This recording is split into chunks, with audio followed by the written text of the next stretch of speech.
latest on President Trump's meeting with Ukrainian President Vladimir Zelenskyy down in Florida. How an independent journalist blew the Minnesota fraud scandal wide open. And we have the top 2026 narratives to look out for as we head towards New Year's. All of that and so much more today on 10 Minute Drill. Everybody get up, get up. The story of America is the story of an adventure. I can hear you. The rest of the world hears you. We are a nation under God, and I believe God intended for us to be free. President Trump held his traditional phone calls with children from around the country. Well, we track Santa all over the world. We want to make sure that Santa is being good. Santa's a very good person. This one was my personal favorite. Will Santa ever get mad if we don't leave him out any cookies? I think he won't get mad, but I think he'll be very disappointed. You know, he tends to be a little bit on the cherubic side. You know what cherubic means? A little on the heavy side. And along with those phone calls, President Trump got some great Christmas news around the economy. The American economy is on fire, with GDP growth coming in at a blockbuster 4.3%, up from last quarter's already impressive 3.8%. That GDP report highlighting the fact that the economy is bouncing back fast and that consumers were spending very heavily during the holiday season, which bodes well for President Trump's predictions going into the new year that the economy will be roaring back and people will feel it, particularly as they file their tax returns in the new year. Over the weekend, President Trump hosted Ukrainian President Vladimir Zelenskyy for a meeting specifically focused on the security guarantees component of the ongoing peace negotiations with Russia. We had a terrific meeting. We discussed a lot of things. President Trump turned heads when he said in the media availability that he believed that Russian President Vladimir Putin wanted Ukraine to succeed. I want it ended because I don't want to see so many people dying. We're losing massive numbers of people, the biggest by far since World War II. President Trump's been consistent that his goal in this discussion is to end the bloodshed, but he's also running into a brick wall in the fact that Russian President Vladimir Putin clearly does not want bloodshed to end, and everything that he's doing on a daily basis and everything that he's been doing for decades now suggests that he wants Russia to own Ukraine. And so it's very difficult to believe that he wants to see Ukraine succeed, but President Trump is doing everything he can to try and end that bloodshed. And Ukrainian President Vladimir Zelenskyy has also said that President Trump has talked about security guarantees for Ukraine lasting over several decades. We will keep an eye on that over these next few weeks. Washington Post editorial board is taking President Biden's electric vehicle agenda to task with this headline: "An electric vehicle mandate crashes into reality." Biden's charging program, which envisioned a network of 500,000 charging stations by 2030, allowed red tape and union giveaways to slow progress. By this year, just 384 chargers had been built with the help of government grants. So again, they were going for 500,000. They've got 384 after all of these years. One of the main reasons is the fact that in the rules around the charging station policy, they created things like rules that you had to host a multicultural neighborhood block party to qualify for the grant to build these EV charging stations. But the other biggest challenge that they're facing here is that demand for electric vehicles just isn't as high as they had expected it to be, even with the massive subsidies and tax giveaways that President Biden introduced into the economy. And so that editorial focuses on the fact that Ford and other companies are taking a pretty big hit because they shifted so much of their production to EVs that do not have the demand right now. Over the weekend, an independent journalist in Minnesota named Nick Shirley released a video that has blown the Minnesota fraud scandal wide open. What Shirley did here was visit a number of the publicly recorded businesses that had received money that turned out to be fraudulent. He went to childcare centers, health centers, to try and see if anyone actually worked there. For example, he went to a place called the Quality Learning Center. Now, you'll notice as you look at that, it says Leering Center.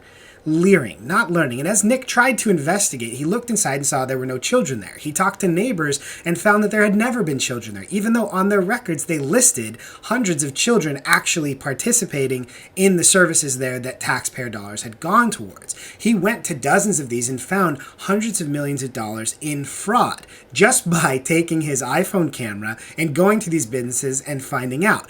And you'll see in many of these interactions, there were hostile people who greeted him. There were people who tried to cover up up their faces because they knew that they were caught in a very, very obvious fraud. This investigation continues to just raise the question of how officials in Minnesota let this happen. We go to Tim Walz, who tweeted in 2023, Minnesota's economy doesn't work without childcare providers, so we're giving them a raise. Now, the problem is at that very time, they were already giving a raise to Somali fraudsters. So he wanted credit for helping parents and families by injecting cash into the system for them, but with no accountability, it went far more to fraud and problems than to actual childcare providers. But again, as we've talked about before, the person that I expect to get the most attention from investigators in this process is Attorney General Keith Ellison. One more time, let's recap what we have on audio of him already. As these fraudsters were being investigated, Keith Ellison met with them. Here's what they said to him first. The only way we can protect what we have is by putting our dollars in the right place and supporting candidates that will fight to protect our interests. Those are feeding our future executives who were arrested not long after, and they had also talked in that meeting with Ellison about how they'd given money to people like Minneapolis Mayor Jacob Frey. They're basically saying there, if you help us, we'll help you. Which again, some of this starts to feel a little bit like a mobster movie. Here's what Keith Ellison says in response. Well, brother, let me just tell you this. Of course I'm here to help. So let's go fight these people. The question is figuring out exactly how to put a stop to it. The real question for me is how? How do we do it? Now, Ellison committed to do two things there. First, the Feeding Our Future execs were complaining that officials in Minnesota's government had cut off funds to them while they were being investigated. They made excuses like too many hungry kids were being fed. So Keith Ellison had promised to help by calling those other government departments and saying, you need to turn that funding back on for these fraudsters. But the other thing he committed to do was to help shut down the investigation. Here's what he said. Just getting the inquiry from the AG is sometimes enough to make people knock it off. Now, after those two commitments, 9 days later, Keith Ellison got $10,000 from these fraudsters in his campaign coffers. So Keith Ellison has a lot to answer for. And as you see videos like Nick Shirley's and wonder how such a ham-fisted scam operation was allowed to happen, remember, Keith Ellison was making calls trying to shut down any investigations into it. Another person whose response is getting a lot of attention is Lieutenant Governor Peggy Flanagan. She's Tim Walz's choice for Lieutenant Governor, a trans activist crazy person who also released this video. Assalamu alaikum. My name's Peggy Flanagan. I am the Lieutenant Governor of Minnesota, and I'm really honored and humbled to be here with all of you. Now, when you put on a hijab and speak Arabic among members of the Somali community, you're making clear that you are far more focused on standing with them because of their massive political capital than getting any kind of accountability about the fraud that has taken place. I have a feeling we're going to hear a lot more about Peggy Flanagan in this entire situation. But the last person in this, of course, is Ilhan Omar, who has been tied to these groups, has also passed legislation that got money to some of these fraudulent groups. This from the New York Post. Ilhan Omar's hubby's $30 million firm quietly scrubs names from website as squad member faces mounting questions on sudden wealth amid Minnesota welfare fraud. The company saw its reported value go from nearly zero in 2023 to between $5 million and $25 million in just a year, and somehow claims to have already amassed $60 billion in assets under management, an amount many money managers on Wall Street only dream of. So, Ilhan Omar's husband, at the same time as this fraud is going on and everyone in Minnesota is getting rich off of taxpayer scam, has amassed close to $60 billion in assets under management, and her own personal wealth also went up with it. There's a lot of strange things going on, said Paul Kamenar, counsel to the National Legal and Policy Center. She was basically broke when she came into office, and now she's worth perhaps up to $30 million. She needs to come clean on these assets. So again, Ilhan Omar, call your office. The last part of this that is perhaps most important right now. Over the weekend, the FBI and FBI Director Kash Patel announced they were surging resources and had been surging resources for several months now to investigate this. What you hear about this Minnesota scandal, consider the fact that this is going on in a lot of states. And if you think the $9 billion in Minnesota sounds bad, look at other states like California. For example, here's a look at that 92-page report. Newly added to the high-risk list is California's food stamp program. If the state doesn't get the improper payments under control, it could cost an extra $2.5 billion. Also on there is the Department of Finance, which was tasked with giving out COVID relief funds. Critics say $32 billion of that was taken by fraudsters. Then there are infrastructure issues like California's deteriorating dams and also the high-speed train that's already cost taxpayers $18 billion without a single section of track complete. This is going to get a ton of attention, particularly as Gavin Newsom talks about running for president. For example, that $24 billion in homelessness, there has been some tracking and reporting and found that it basically just went into a constellation of left-wing nonprofits and had very little impact on homelessness, but made a lot of Democrat consultants very rich. So this is going to happen state by state, and you're going to continue to hear about horrific examples of fraud, in some cases tied to the Somali community, like an example out of Maine, but also just Democrats finding ways to divert our tax dollars to their different groups and allies. Our last episode of 2025 and our last episode before the new year, I wanted to highlight some 2026 narratives that I think will be important to look out for going into this next year.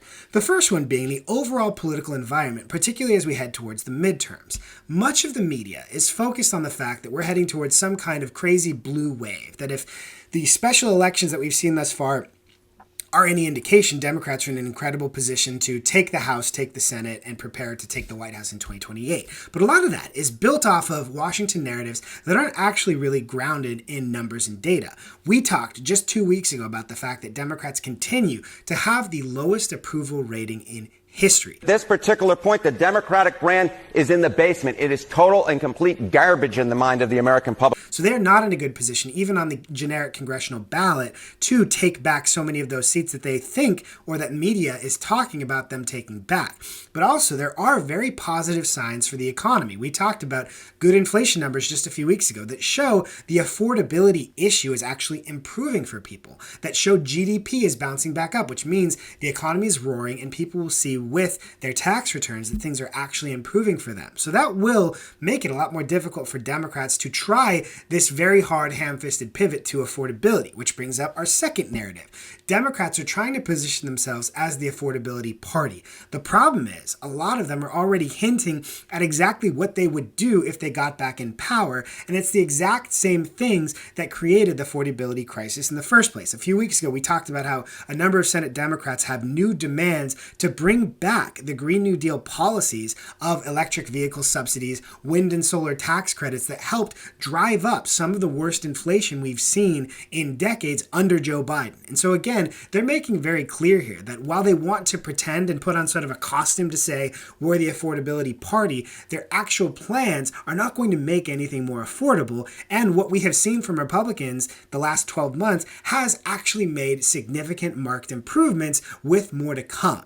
The last narrative that I want to talk about is continued eyes on Europe. We have had this very interesting, almost Cold War dynamic with Europe trying to use these non-trade barriers, things like taxes on U.S. tech companies. The one that's gotten the most attention in the last little while is the European Union trying to extract penalties from X and Elon Musk for not censoring content from X, both in the United States and in Europe. And in this sort of back and forth, you've had European leaders tweet things like, "We are the true champions of free speech." The problem is, we have all seen the reports about how whether you're in Germany, whether you're in the UK, there is no free speech anymore. A man was literally arrested in the middle of the night at gunpoint because he retweeted a post about how the economic minister was stupid. That's not the exact words he used. But again, even if you look at that economic minister's record and can point out, actually, he is kind of stupid, you can still get arrested and jailed for retweeting a post about it. So this dynamic is going to continue to get a lot of attention this next year and for the next few years as the EU tries to force America to change our own free speech rules and tries to extract penalties from U.S. companies, at the same time as President Trump is in a heated debate with them about tariffs and about economic policy. So we will watch that as we go. That is all the time we have for today. Thank you so much for joining us in 2025. You've been amazing. We appreciate you. We're so excited for 2026 and so many more things to come. Have a safe and happy new year, and we'll see you on the other side.